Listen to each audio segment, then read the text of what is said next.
आपका हमारी आध्यात्मिक यात्रा में हार्दिक स्वागत है। आप सुन रहे हैं शिव महापुराण, जो सनातन धर्म के ही अनमोल ग्रंथों में से एक है। इस श्रृंखला में हम आपके लिए ही इस दिव्य ग्रंथ के प्रत्येक अध्याय का शाश्वत पाठ प्रस्तुत करेंगे। आइए इस ज्ञान और धर्म की ही यात्रा को आरंभ करें। भगवान महादेव की महिमा और उपदेश से ही सजी इस पावन कथा के साथ ही ओम नमः शिवाय। 29वां अध्याय गणेश से जन से शेश्वर ज्योतिर्लिंग वर्णन।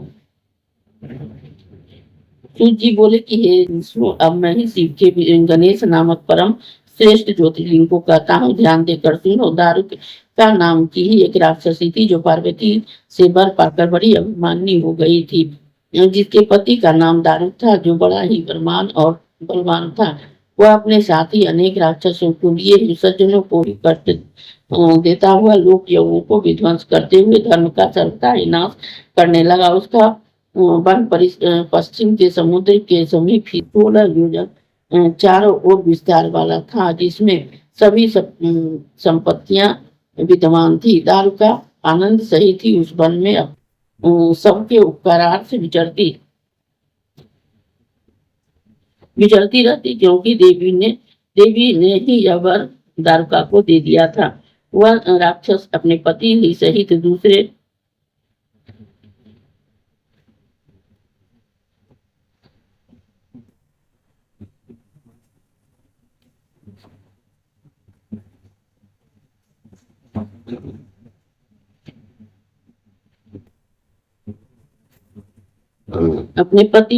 दारुक वन में ही सबको भय दिखाया करती, जिससे ही भयभीत हो लोग वहां स्थित और ऋषि की शरण में ही गए और राक्षसों से आतंकित उन्होंने अपना सब कुछ कहा। महात्मा और बड़े ही तेजस्वी थे। उन्होंने कहा कि आप लोग कुछ भी दुख न करें, दुराचारी राक्षस स्वयं ही मरेगा। संसार के सुखदाता और मुनि ने राक्षसों को श्राप दे दिया है, जिससे ही देवताओं को बल मिला है। वे राक्षसों से युद्ध का उद्योग करने लगे। इंद्रादिक सब देवता ही रणभूमि में गए। राक्षसों में आतंक छा गया। एक तो मुनि का साप, दूसरे देवताओं का आक्रमण, तब दानव आदि संपूर्ण राक्षसों को बड़ा ही दुख हुआ। और वे स्वयं ही महादीन हो निश्चिंतित होने लगे।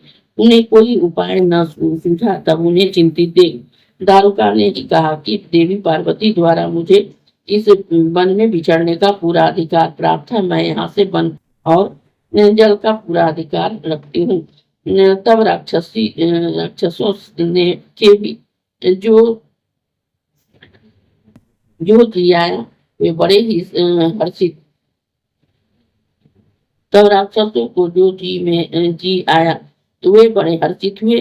अब उन सबने ही दारुका को अपनी रानी माना। सबने उसे प्रणाम कर अपनी कृतज्ञता प्रकट की। दारुका ने कहा कि मैं इस वन को ही जहाँ चाहूँ उठाकर ले जा सकती हूँ। राक्षसों ने जैसे भी हो उसे अपनी प्राण रक्षा की प्रार्थना की। दारुका उस वनस्थली को उठाकर राक्षसों सहित आकाश में उड़कर समुद्र के मध्य में जा बैठी। चारों ओर से समुद्र का अगाध जल और बीच में ही उसका दारुका का वन हो गया।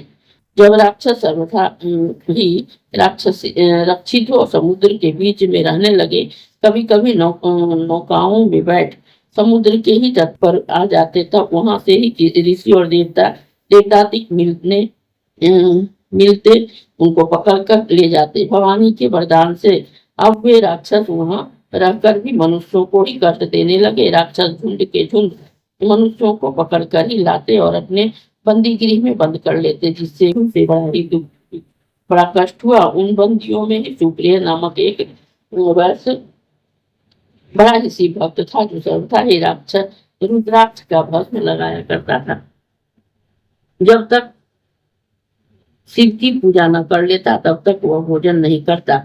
इस कारण वह कारागार में रहकर ही शिव जी की पूजा किया करता। बहुतों को शिव मंत्र देकर उन्हें पार्थिव पूजन दिखाया करता। उस समय बंधन में पड़े हुए वे सभी मनुष्य अपनी कामना को पूर्ण करने वाला शिव जी का विधान किया, स्मरण कर ही कृति नादि भी किए।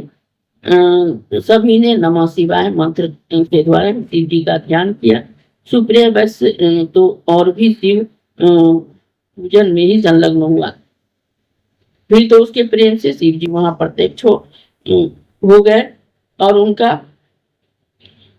तथा अन्य सभी की पूजा विधि को ही उन्होंने ग्रहण किया। इस प्रकार से 6 महीने का समय व्यतीत हो गया, कोई विघ्न न पड़ा। फिर तो वह शिव जी का जो चरित्र हुआ वह आगे कहता हूँ, ध्यान देकर सुनिए। इस अध्याय के श्रवण हेतु आपका हृदय से धन्यवाद। हम आशा करते हैं कि शिव महापुराण की यह दिव्य कथा आपको आध्यात्मिक शांति और गहन ज्ञान प्रदान कर रही होगी। कृपया अगले अध्याय के लिए हमारे साथ जुड़े रहें और अपने सुझाव एवं भावनाएं कमेंट के माध्यम से अवश्य साझा करें। धर्म, भक्ति और ज्ञान की इस पावन यात्रा में आपका साथ हमारे लिए अत्यंत मूल्यवान है।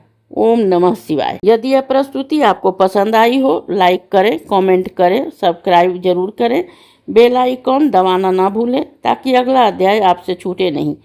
और इस पावन ज्ञान को ही शेयर करें अपने परिवार और मित्रों तक।